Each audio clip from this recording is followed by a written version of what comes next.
I didn't say a word when they handed me that eviction notice.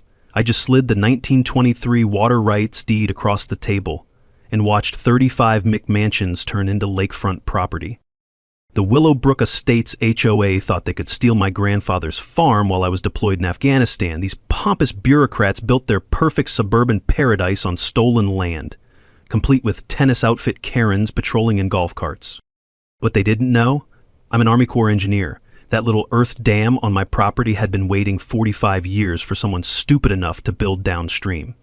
The audacity was truly something to behold, until the spillway gates opened and their luxury development got its first taste of natural flooding. Oh, this was going to be satisfying. Where are you watching from? Drop a comment below because you're about to witness the most beautiful HOA takedown involving federal water law and gravity. Let me introduce you to Jake Morrison. That's me. 34 years old, Army Corps of Engineers, and the third-generation owner of 47 acres of prime Texas land just outside Austin. My grandfather, who we all called Pops, bought this property back in 1955 when Austin was still a sleepy college town and barbecue joints outnumbered tech companies by about 1,000 to 1. Pops was the kind of man who believed in taking care of the land and the people on it. In 1978, he built a small earth dam on our property. Nothing fancy, just good engineering designed to collect rainwater for the cattle and help out our downstream neighbors during dry spells. The Army Corps of Engineers even helped him with the design. Pops always said that someday the back 40 acres would be worth something special, but for now it was just beautiful rolling hills where we ran cattle and I learned to hunt. Then came my 2 tours in Afghanistan, where I specialized in water management and infrastructure. Turns out, building wells and managing water flow in a war zone teaches you a thing or two about how precious clean water really is, and how quickly people will fight over it. While I was on my second deployment, Pops passed away. The property went into a trust managed by my well-meaning but overwhelmed sister Sarah, who lives in California and knows about as much about Texas land law as I know about surfing. She hired a local property management company called Lone Star Land Services to handle the taxes and upkeep. The property taxes got paid automatically, but here's the thing, Sarah never actually looked at the tax assessment. Big mistake. Enter our villain, Margaret Maggie Thornwell, 52 years old, president of Willowbrook Estates HOA, and the kind of woman who drives a white BMW X7 and treats tennis outfits like business attire. Maggie's got that particular brand of passive-aggressive sweetness that Southern women perfect around age 45. You know, the kind where they'll smile while they're stabbing you in the back and somehow make it sound like they're doing you a favor. Maggie's married to City Councilman Rick Thornwell, which should tell you everything you need to know about how she gets things done. She's got a reputation for neighborhood beautification initiatives, which is fancy talk for forcing out anyone who doesn't fit her vision of suburban perfection. The smell of her expensive perfume can't quite mask the stench of cigarette smoke and entitlement that follows her around like a cloud. I came home from deployment in August 2023, ready to finally spend some real time on Pop's land. Drove down that familiar gravel road, past the old oak tree where I'd carved my initials as a kid, expecting to see the same rolling pastures and that little earth dam sparkling in the Texas sun. Instead, I found construction crews, concrete trucks, and survey stakes scattered across my back 40 like some kind of suburban invasion. The crunch of gravel under my boots felt different somehow, angrier. I could taste the dust and my own rising fury as I marched up to the construction foreman. "Sorry, buddy," he said, not looking sorry at all. "We got permits and everything. This is Willowbrook Estates property now." I called the police. Officer Martinez showed up and explained, with obvious discomfort, that the HOA had filed an adverse possession claim while I was overseas. Apparently, when nobody's actively using land for a certain period, and if you can prove you've been improving it, you can sometimes claim ownership. It's an old law designed to prevent land from sitting empty forever, but it's become a favorite tool of developers and HOAs looking to expand their empire. That's when Maggie appeared, riding up in her little golf cart like some kind of suburban warlord. Her voice had that syrupy sweetness that immediately made me want to check my wallet. "Your family abandoned this land, honey," she said, smiling like she was doing me a favor. "We're just putting it to good use for the community." But here's what really got my blood boiling. I discovered that her construction crews had diverted the small creek that feeds Pop's dam. The water level was dropping every single day, and with it, 45 years of careful water management that had helped our neighbors through droughts, floods, and everything in between. As I stood there watching the water level drop, Maggie's parting shot echoed in my ears. "You should have stayed closer to home, soldier boy." That's when I knew this wasn't just about land, it was war. I hired the first attorney I could find. Big mistake. This guy quoted me $85,000 just to challenge the zoning change. Turns out, while I was serving my country, Maggie's husband, Rick, had pushed through an emergency zoning modification. My family's land went from agricultural pre-validation to residential development zone faster than you can say conflict of interest. But here's where my Army Corps training came in handy. While that overpriced lawyer was shuffling papers and billing hours, I was digging through the county records like I was hunting for IEDs, and just like in Afghanistan, the devil was in the details. I found Pops' original 1978 dam construction permits, and they were beautiful. See, Pops didn't just build that dam himself. He worked directly with the Army Corps of Engineers for flood control and watershed management. That meant federal jurisdiction, and here's your first knowledge nugget. Any dam built with federal guidance creates federal jurisdiction that local HOAs can't override, period. The metallic taste of adrenaline hit my tongue as I realized what I'd found. This wasn't just a property dispute anymore. It was a federal case. But wait, it gets better. While I was photocopying permits at the courthouse, I stumbled across a 1923 water rights deed buried in the old records. My great-grandfather had purchased senior water rights to the entire Willow Creek watershed. These rights were older than the city, older than the county's municipal water system, older than every single one of those McMansions sitting on my land. They weren't just stealing my property, they were stealing my water. Meanwhile, Maggie was busy playing the victim. She organized an emergency HOA meeting about the dangerous dam structure, complete with a local news crew she'd obviously tipped off in advance. I watched her on the evening news, standing in front of her perfectly manicured lawn, talking about children's safety and neighborhood security. "We're just concerned about our children's safety," she said, dabbing at her eyes with a tissue. "That dam looks ready to burst, and we have families living right downstream." The funny thing about local news is they love a good story, but they're not always great with follow-up research. If they'd bothered to check, they would have found that my dam had passed its most recent safety inspection with flying colors. But Maggie wasn't done. She posted on the Nextdoor app, that digital neighborhood watch where HOA presidents go to flex their petty authority. Her post warned about aggressive property disputes and unstable individuals in the area. She never mentioned my name, but she didn't have to. In a community that small, everyone knew exactly who she was talking about. The smell of diesel exhaust mixed with cedar pollen hung heavy in the August air as I stood on my front porch each evening, watching their construction crews work double shifts. They were racing to finish those houses before I could get any kind of legal injunction. Every night, I counted new foundation pours. Every night, the water level in Pop's dam dropped another inch. That's when I called my old Army buddy, Tony Riggs, who now works for the EPA Enforcement Division. 20 minutes on the phone with Tony taught me more about environmental law than 3 hours with that expensive attorney. "Jake," Tony said, "if they're diverting a natural waterway without federal permits, that's a Clean Water Act violation. And if your dam has federal jurisdiction," he didn't need to finish the sentence. I started documenting everything. Trail cameras around the property perimeter, time-stamped photos of every water diversion, flow measurements at 3 different points along the creek. My sister Sarah called from California, begging me to just take the money and walk away. But this wasn't about money anymore. It was about the crunch of gravel under construction boots that had no business being on my land.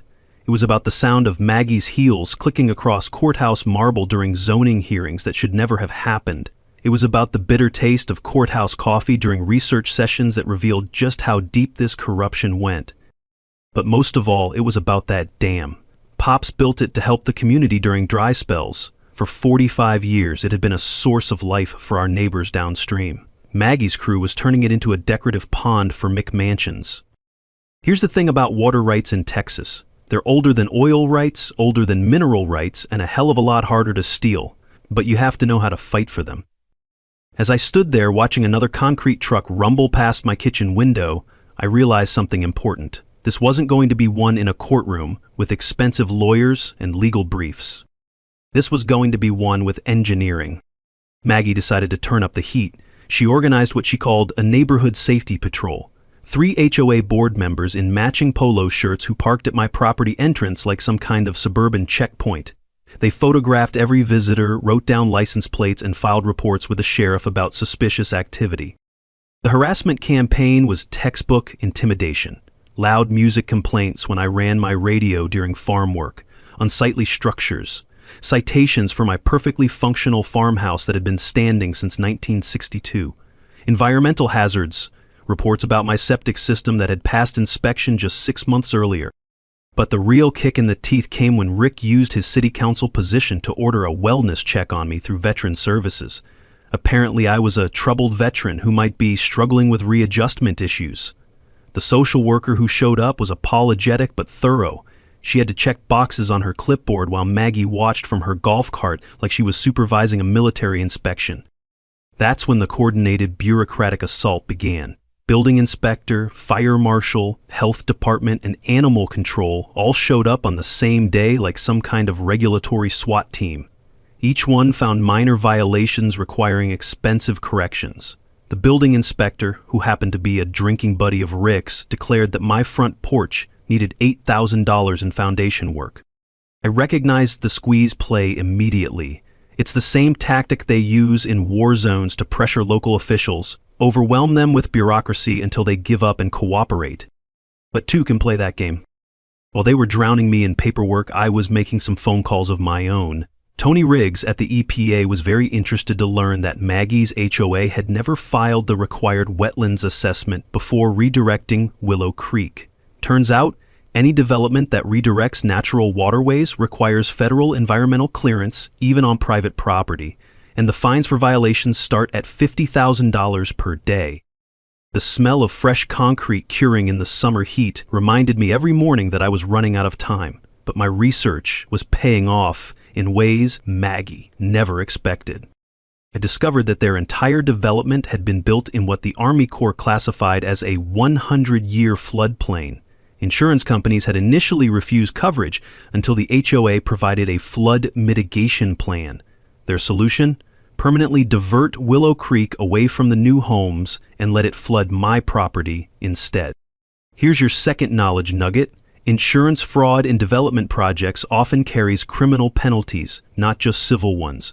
When developers lie about flood risks to get coverage, that's federal mail fraud. The deeper I dug, the more I realized this wasn't Maggie's first rodeo. Her previous HOA in Houston had paid a $2.3 million EPA fine for an identical creek diversion scheme. She'd left town just ahead of the federal prosecutors and set up shop here in Austin, looking for new victims. Meanwhile, Maggie was spreading rumors about my mental health and violent tendencies. She hired a private investigator to dig up dirt on my military service and organized a petition demanding the city condemn my property as a public nuisance. "We have children playing in these neighborhoods," she told the local paper. "We can't have unstable individuals threatening our safety." But while she was busy playing the victim, I was building alliances. I connected with other HOA victims through online forums and discovered a pattern. Maggie's HOA had absorbed 6 smaller properties through similar tactics over the past 3 years. Each time, the story was the same. Pressure, harassment, bureaucratic warfare, and mysterious zoning changes that always seemed to benefit Rick's construction company. I partnered with my elderly neighbor, Mrs. Chen, whose family garden had withered since the creek diversion. I met Miguel Santos, whose family farm had been rezoned out of existence by Rick Thornwell 2 years earlier. These weren't isolated incidents, they were part of a systematic land grab that had been going on for years. The vibration of heavy machinery through my farmhouse floorboards became a daily reminder of what I was fighting for. Every morning, I watched concrete trucks rumble past my kitchen window. Every evening, I documented the water theft that was slowly killing Pop's Dam. But I was also preparing. I installed water flow meters at the dam outlet and creek diversion points. I calculated the exact volume of water being stolen, 1,200 gallons per day, worth $47,000 annually in agricultural water rights. The gritty texture of sand between my fingers as I tested creek bed sediment told the story better than any lawyer could. This wasn't just theft. It was environmental destruction on a massive scale. And then I got the certified letter. The city was planning to seize my property through eminent domain for public safety. The hearing was scheduled in just 2 weeks. Maggie's quote in the paper made her strategy crystal clear. Sometimes you have to protect the community from itself. But as I stood at my bedroom window that night, watching storm clouds gather on the horizon, I realized something important. Those weren't just rain clouds building up. They were opportunity. Maggie went nuclear. Rick fast-tracked an eminent domain hearing, scheduled for just 2 weeks out, and suddenly the HOA was offering me $180,000 for property assessed at $890,000. The message was clear: take the lowball offer or lose everything. The local newspaper ran a hit piece that made me sound like some kind of domestic terrorist. "Troubled veteran blocks community progress" was the headline, complete with a photo that somehow made my farmhouse look like a crack den and me look like I hadn't slept in weeks. But Maggie's masterstroke was the photo op. She staged it perfectly. 20 concerned mothers holding children near my property line, with a professional photographer capturing their worried faces, while my farmhouse loomed menacingly in the background. The Facebook post went viral with the hashtag #ProtectOurKids. "Our children deserve safe neighborhoods," she told the Channel 7 news crew, "not whatever issues he brought back from war." You know what? She was right about one thing. I did bring something back from war. I brought back the ability to recognize when someone's trying to steamroll you with propaganda and the engineering skills to do something about it. Tony Riggs called with information that changed everything. The EPA had already opened a federal investigation into Willow Creek diversions based on my initial complaint. But here's the kicker. Maggie's previous HOA in Houston faced that $2.3 million fine for the exact same scheme. Federal environmental crimes follow individuals even when they move to new jurisdictions. While Maggie was playing the victim on social media, I was discovering that her entire financial house of cards was built on fraud. The HOA's construction loans were tied to inflated property values, and the banks had required guaranteed water access for loan approval. If those water rights reverted back to me, their rightful owner, the entire development would become financially underwater. The taste of bitter irony wasn't lost on me. They'd stolen my water to make their land valuable, and now their own greed was going to drown them. Maggie's panic was starting to show. She offered me $400,000 cash, no questions asked, 48-hour deadline. When I refused, she flew to California to approach my sister Sarah with some sob story about her brother's mental health issues. That backfired spectacularly. Sarah might not know Texas land law, but she knows her brother. She called me laughing. Jake, some crazy woman in tennis clothes, just offered to help with my troubled veteran brother. I told her if she contacts our family again, I'm calling the FBI. But while Maggie was busy making enemies, I was making allies. I partnered with environmental lawyer Amanda Cross, who specialized in pro bono water rights cases. Together, we formed a coalition with downstream farmers who'd been affected by the creek diversion. Miguel Santos brought historical documentation showing his family had used creek water for farming since 1887. Mrs. Chen provided photographs of her grandfather's garden from the 1940s, fed by the same creek that was now feeding Maggie's decorative water features. The local Audubon Society was particularly interested to learn that the creek diversion had destroyed critical nesting habitat for several protected bird species. Turns out, killing protected wildlife while committing water theft tends to get federal attention real fast. During my nighttime reconnaissance, old habits from the Army, I discovered something beautiful. Pops's Dam wasn't just a simple earthwork structure. The original 1978 design included an emergency spillway system with hydraulic gates that hadn't been opened since 1982. The hollow echo of water flowing through those underground spillway channels during my midnight tests told me everything I needed to know. The mechanism was still functional, and it was designed for exactly this situation: controlled flooding to restore natural water flow patterns. I calculated the water volume needed to restore Willow Creek to its original path: 2.8 million gallons. The dam was currently holding 3.1 million gallons thanks to recent rainfall. The math was perfect, but the timing had to be precise. Using my drone for aerial reconnaissance, I mapped the exact locations of those new home foundations relative to the original creek bed. 5 houses were built directly in the historical flood channel. 3 more had basements below the seasonal high water mark. Here's the beautiful part.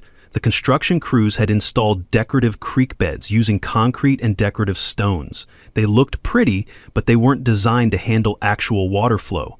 Meanwhile, my spillway system was engineered by the Army Corps specifically for flood management. Then Maggie made her biggest mistake. Her crew began installing permanent concrete barriers to completely block the original creek bed. This would make my spillway system useless and permanently destroy the downstream ecosystem. But it also gave me the perfect justification for what I was about to do. The Weather Service was predicting heavy September rains, perfect seasonal cover for emergency dam maintenance. As I stood at those spillway controls at sunset, reading Pop's journal entry about helping neighbors during droughts, the decision crystallized. Time to open the gates. While digging through dusty courthouse records for the 3rd time that week, I found a misfiled document that changed everything. Buried behind a stack of 1979 tax assessments was the original Agricultural Flood Management Covenant from Pop's dam construction. The language was beautiful in its simplicity. Dam operators shall maintain natural seasonal flow patterns to preserve downstream agricultural water rights in perpetuity. This wasn't just permission to manage flooding, it was a legal obligation that superseded any HOA agreements or city ordinances. But Amanda Cross's investigation uncovered something even more damaging. The HOA's insurance applications contained flat-out lies. They'd claimed no seasonal flooding risk and permanent creek diversion approved by all agencies to secure $47 million in coverage. Here's your 3rd knowledge nugget. Insurance fraud in development projects often carries criminal penalties, not just civil ones. When you lie to insurance companies about environmental risks, that's federal mail fraud with mandatory prison time.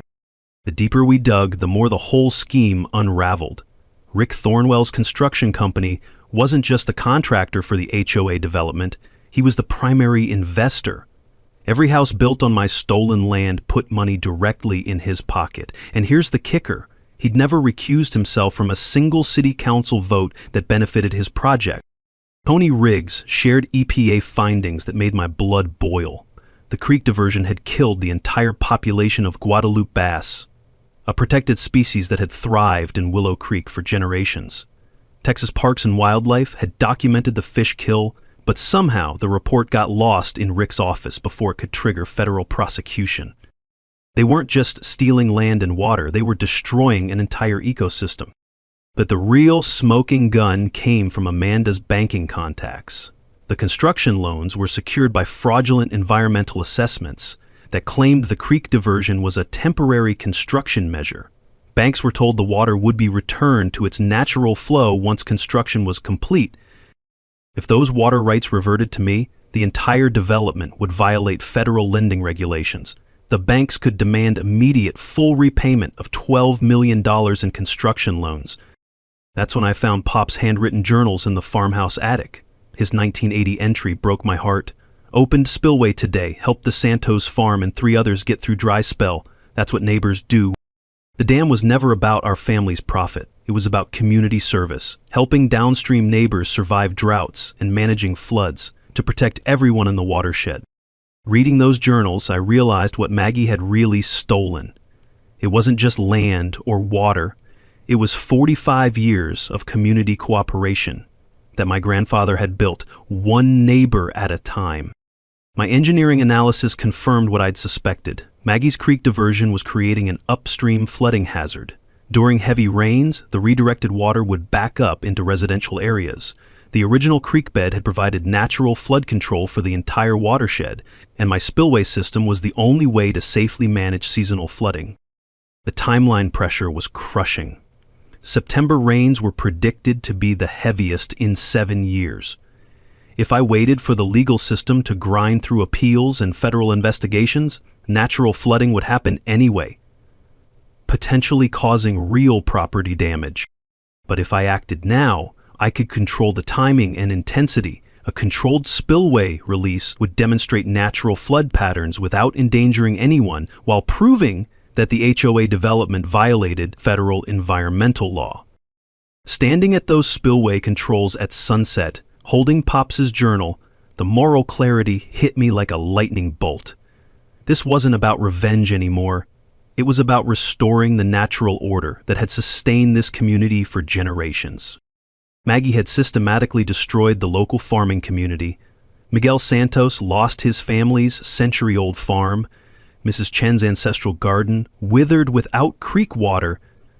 3 other families were forced to sell generational properties to Rick's eminent domain schemes. But the federal environmental investigators were scheduled to visit next month. Perfect timing. If I could demonstrate natural flood patterns before their inspection, it would prove the HOA development violated multiple federal laws. The musty smell of old hydraulic fluid and the dam control mechanisms reminded me that this equipment was built to last. Pops had designed it for exactly this moment, when someone would need to stand up for the creek and the community that depended on it. As storm clouds gathered on the horizon, I made the decision that would change everything. Time to honor Pop's legacy and open those gates. You don't just open a dam without a plan. This wasn't revenge. It was a military operation with legal cover, environmental justification, and community support. First, I assembled my team. Amanda Cross coordinated the legal strategy, filing additional federal complaints to ensure maximum media attention when the spillway opened. Tony Riggs provided federal cover, guaranteeing that EPA investigators would witness what he called our natural flooding demonstration. Miguel Santos documented 40 years of downstream agricultural damage, providing historical testimony about seasonal flooding patterns that proved the creek diversion was destroying generational farming operations. Mrs. Chen offered her property as a staging area and brought credibility as the community's most respected longtime resident. Amanda's legal strategy was brilliant. She filed an emergency agricultural water rights restoration motion, arguing that the dam covenant legally required me to maintain seasonal flooding for downstream agriculture. We weren't breaking the law, we were following it. Here's a crucial knowledge nugget. Agricultural water rights often supersede residential development rights, especially when you have historical documentation proving prior use. The key is having ironclad paperwork that predates any development claims. My technical preparation was pure Army Corps engineering. I created detailed spillway operation plans with precise calculations, controlled release starting at 6 a.m., gradual increase over 4 hours, peak flow at 10 a.m. The water volume was calculated to demonstrate natural flooding patterns without causing structural damage to anything except Maggie's illegal concrete barriers. Safety was paramount. I posted warning signs 24 hours in advance and personally notified the volunteer fire department. This wasn't some reckless flood. It was a carefully controlled demonstration of how water naturally wanted to flow. Amanda contacted environmental reporters from the Austin American-Statesman and local TV stations. Miguel arranged for community members to witness the agricultural water restoration. The strategy was simple. Control the narrative before Maggie could spin it as dangerous veteran terrorizes neighborhood. Our intelligence network was straight out of a spy novel. Mrs. Chen monitored HOA activity through the neighborhood gossip network. Never underestimate little old ladies with time on their hands. The local diner waitress, who happened to be Miguel's cousin, reported on city council closed-door meetings. My Army buddy at Fort Hood provided surveillance drone support for legal documentation. While I was rebuilding spillway controls with modern hydraulic systems, Amanda was waging financial warfare. She contacted insurance companies with evidence of fraudulent applications, arranged for banking regulators to review construction loan documentation, and prepared whistleblower complaints about Rick's conflicts of interest. The beauty was in the timing coordination. Weather Service confirmed heavy rains in 72 hours. Amanda scheduled federal environmental inspection for the same week. Miguel arranged for the agricultural extension agent to document downstream benefits. A perfect storm of natural weather, federal oversight, and community support, all converging at exactly the right moment. But I knew Maggie's psychology. She always escalated when pressured, so I prepared for her predictable responses. Emergency HOA meeting, media smear campaign, probably a restraining order filed through her corrupt judge friend. Amanda drafted preemptive legal responses to each expected attack. The evidence preservation was crucial. I compiled comprehensive photo documentation of the current creek diversion, recorded video testimony from affected farmers and neighbors, and gathered historical photographs showing original creek bed and seasonal flooding patterns. Amanda secured everything in federal court filings for legal protection. Safety protocols included coordination with the volunteer fire department, communication with downstream residents, and detailed notices posted in English and Spanish. I even created an evacuation plan we wouldn't need, just to demonstrate responsible management. The economic warfare was Amanda's specialty. She tipped off state banking regulators about construction loan irregularities, contacted the Texas Attorney General about insurance fraud evidence, and prepared a civil RICO lawsuit alleging a pattern of racketeering. Here's another knowledge nugget. Coordinated regulatory pressure often forces settlement faster than individual lawsuits. When multiple agencies investigate simultaneously, defendants can't fight on all fronts. The smell of WD-40 and machine oil filled the evening air as I serviced all dam equipment and tested spillway gates under minimal flow. Everything worked perfectly. Pops had built this system to last. I stocked the farmhouse with supplies for a potential siege, knowing Maggie would try everything to stop me. Amanda filed protective court orders preventing interference with lawful dam operations. We established secure communications using military-grade encrypted radios. As I stood at those controls for the final equipment check, watching storm clouds build on the horizon, everything felt aligned. Weather forecast confirmed heavy rains in 48 hours. Federal investigators would arrive in 36 hours. Maggie was scheduled for her morning show appearance in 24 hours, probably planning another attack on my character. The timing was perfect. Dawn tomorrow would bring justice. And 45 years of stolen water back to where it belonged. Maggie's desperation reached new levels when she hired private security to patrol my property perimeter. These weren't just rent-a-cops with flashlights. These were the same tactical gear wannabes who work private military contracts and think HOA disputes are combat zones. My trail cameras caught them red-handed trying to sabotage the spillway control mechanisms at 2 a.m. One genius was caught on video attempting to jam concrete mix into the hydraulic lines while his buddy served as lookout.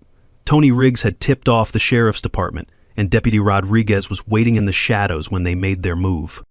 The arrest was beautiful. Mr. Tactical Vest claimed they were protecting community infrastructure from an unstable individual, but it's hard to explain why you're carrying a bag of quickset concrete at 2 a.m.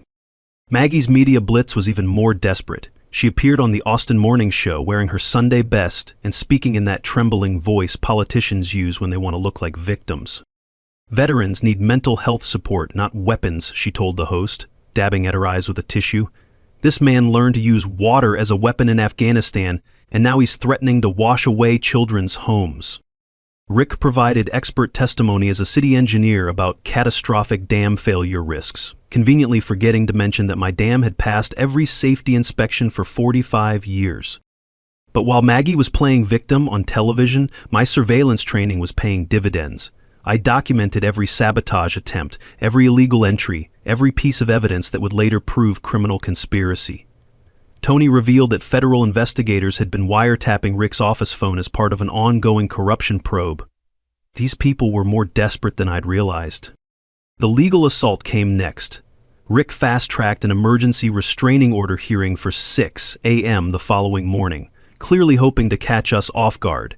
Judge Henry Walsh, Rick's golf buddy who'd received $15,000 in campaign contributions from Rick's construction company, agreed to hear the emergency public safety motion. Amanda discovered the corruption connection and immediately filed for Walsh's recusal, but we knew the fix was in. If they couldn't stop the spillway opening legally, they'd stop it through a corrupt judge.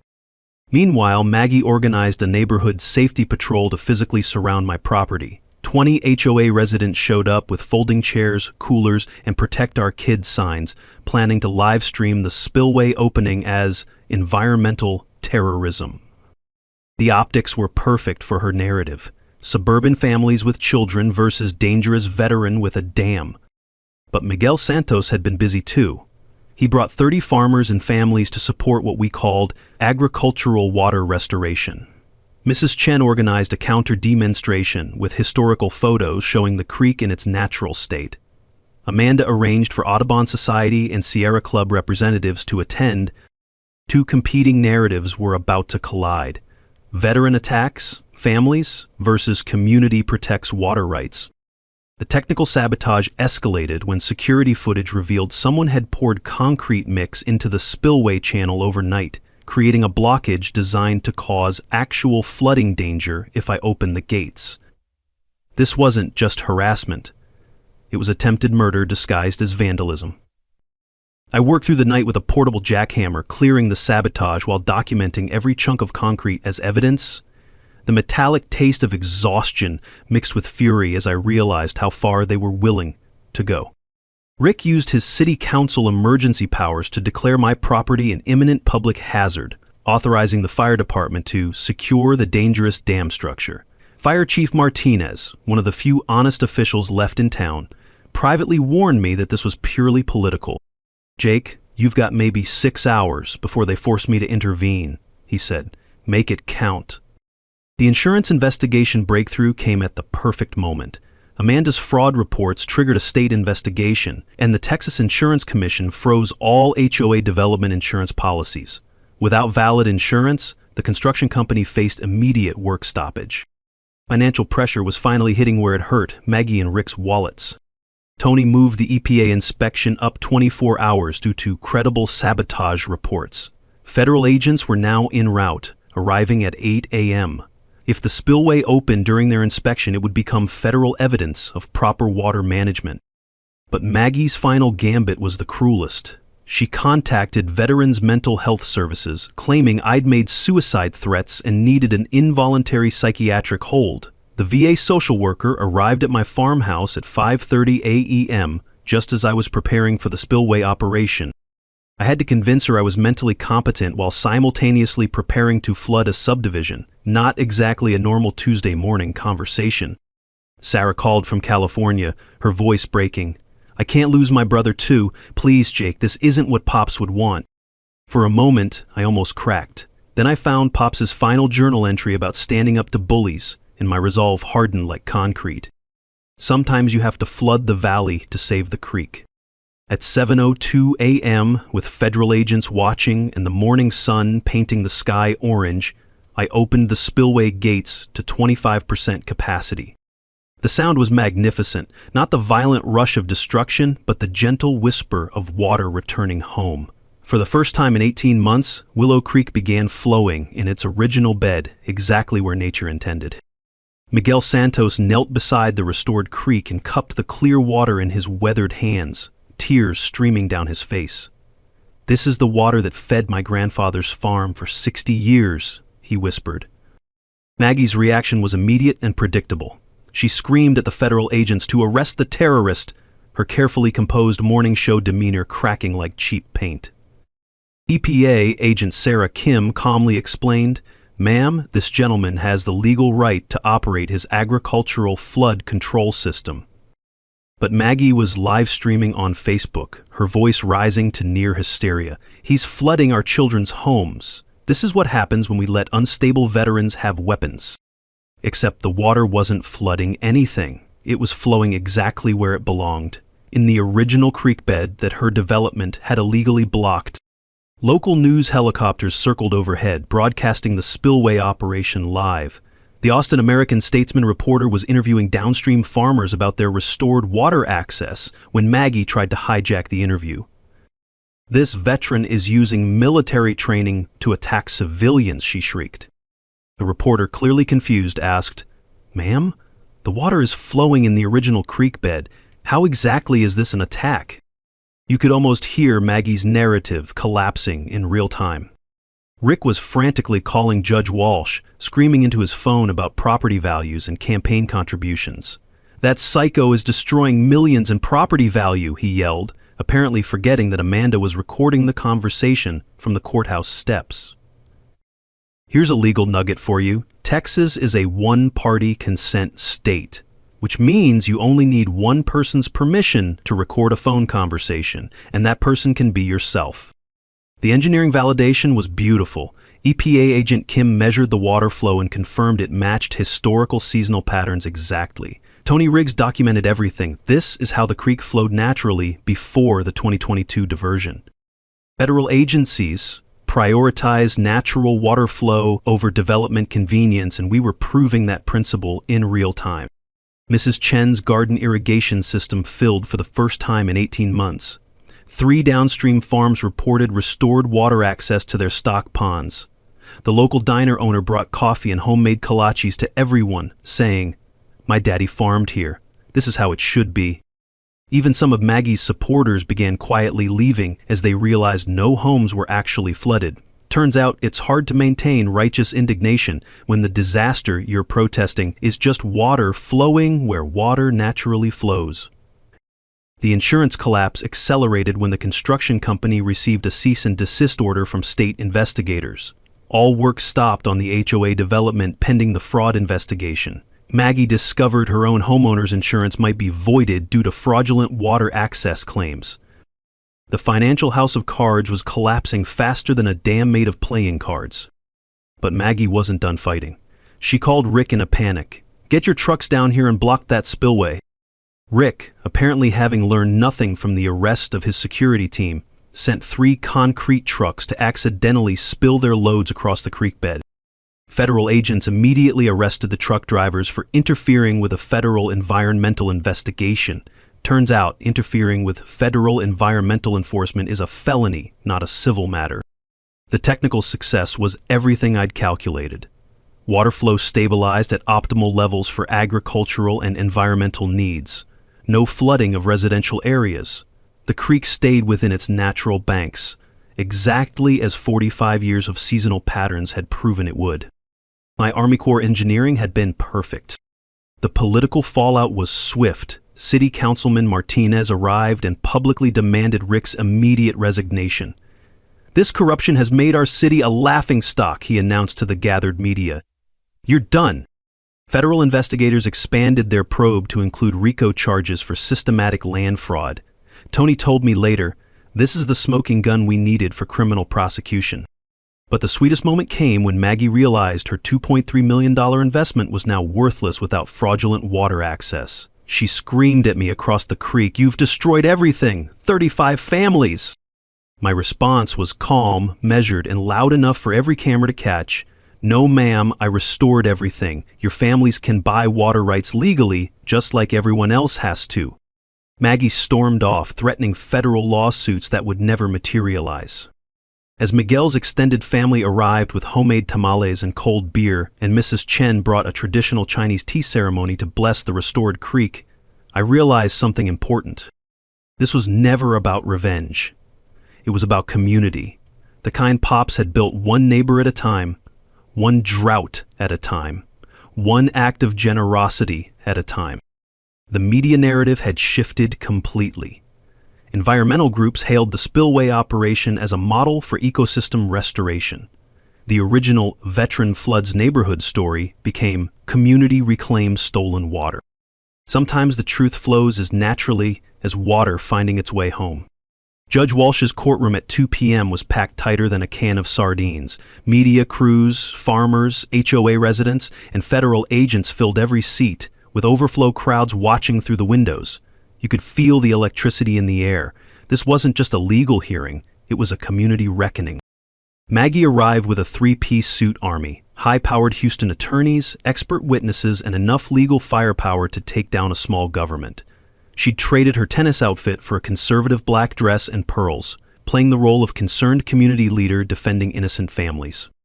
I showed up with Amanda, wearing a simple button-down shirt and Pop's old cowboy hat. Sometimes the best armor is just being comfortable in your own skin. The gallery was divided like a wedding gone wrong. HOA supporters on the left clutching their Protect Our Kids signs, farming community on the right with weathered hands and determined faces. Maggie's attorney opened with dramatic flair, presenting photos of muddy construction sites and claiming $2.7 million in flood damage from my spillway operation. They wheeled in a psychiatrist who'd never met me but was happy to diagnose combat revenge fantasies based on newspaper clippings. "Your Honor," the attorney declared, gesturing toward me like I was a war criminal, "this disturbed veteran is using military engineering knowledge to terrorize innocent families. He's turned water into a weapon of mass destruction. The courtroom buzzed with whispers until Amanda stood for our response. She presented the 1978 Agricultural Flood Management Covenant that legally required seasonal flooding. EPA agent Kim took the stand and testified that my spillway operation had restored natural water flow patterns without causing any actual property damage. Historical photographs proved current water levels matched 60 years of natural seasonal patterns. Here's your final knowledge nugget. Legal water rights documentation always trumps recent development claims, especially when you have federal environmental agencies backing your position. Then Tony Riggs took the stand as EPA enforcement officer. His testimony was devastating. The HOA development had violated 3 separate federal environmental laws, committed systematic insurance fraud, and destroyed protected wildlife habitat. Judge Walsh squirmed in his seat as federal crimes were detailed in his courtroom.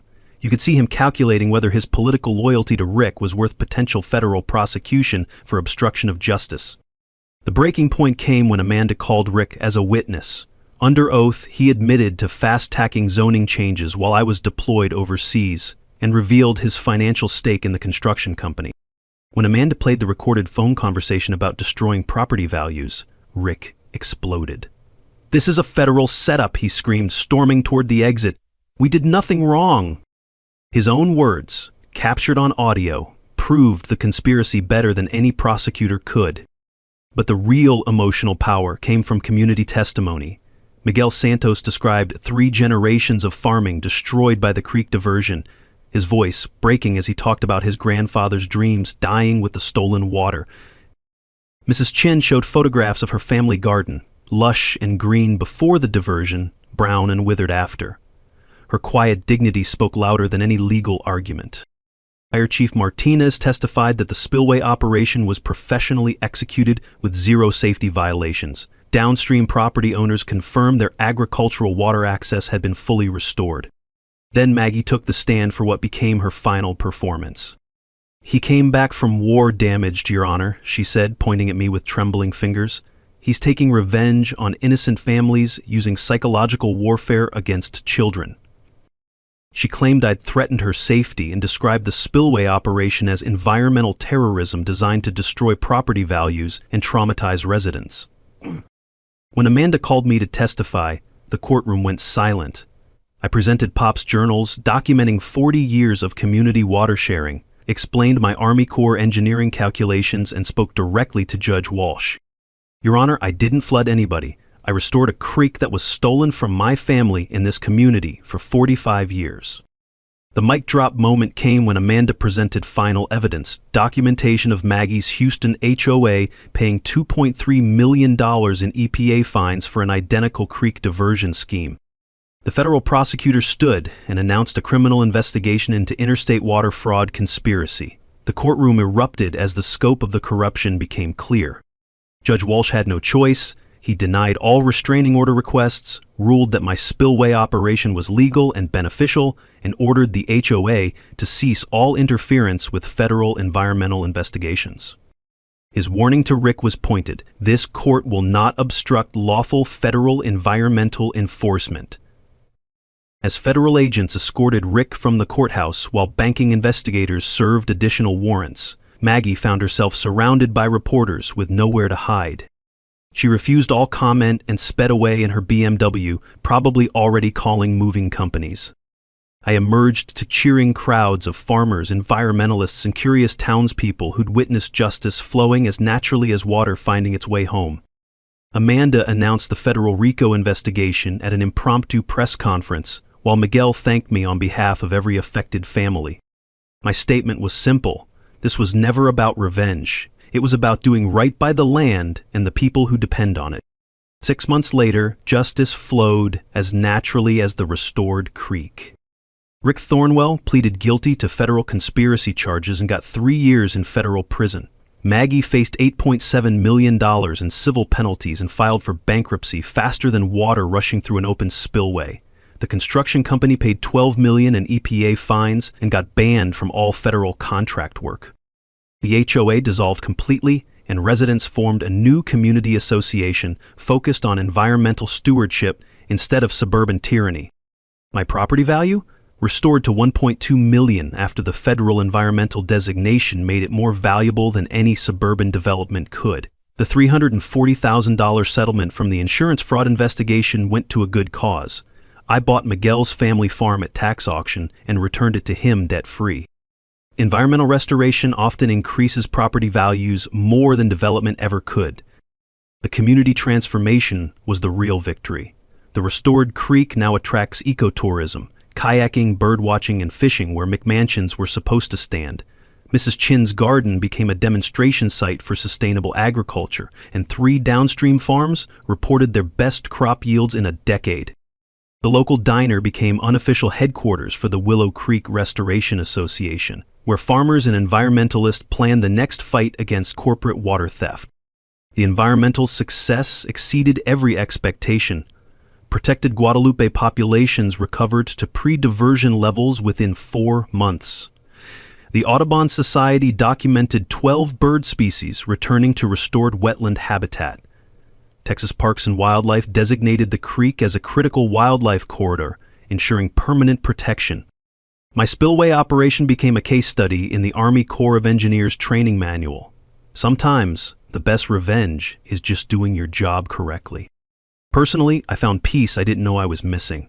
I renovated Pop's farmhouse using sustainable construction techniques, and Sarah moved back from California to help manage our growing agritourism business. Amanda and I, well, let's just say fighting environmental crime together creates a pretty strong bond. The ripple effects spread across Texas like water finding new channels. Environmental groups use the Willow Creek model to challenge illegal diversions statewide. Federal agencies cite our case in new water rights enforcement guidelines. I've become an unofficial consultant for communities fighting HOA overreach, and the phone rings constantly. We established the Pops Morrison Environmental Scholarship for rural students studying water management. Miguel's daughter Maria was the first recipient, and she's now studying environmental engineering at UT Austin. She wants to protect watersheds across Texas from people like Maggie. The annual Creek Days Festival celebrates restoration and community resilience with local food, environmental education, and veteran support services. We raise money for a water rights legal defense fund that's already helped 6 other communities fight back against corporate theft. My favorite part? Kids swimming in the creek where homes were supposed to be built, splashing in water that flows free because a community stood together.